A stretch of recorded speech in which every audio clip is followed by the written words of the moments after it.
Halika't inom tayo ng habang ano na, painit na ng konti.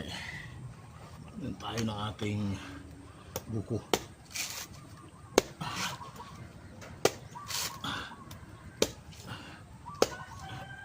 Pwede pang inumin to.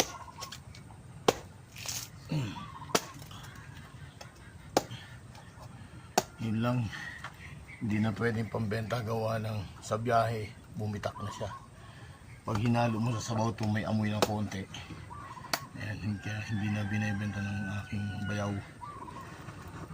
Eh, sayang naman mainom. Pwede pa to. Salamat.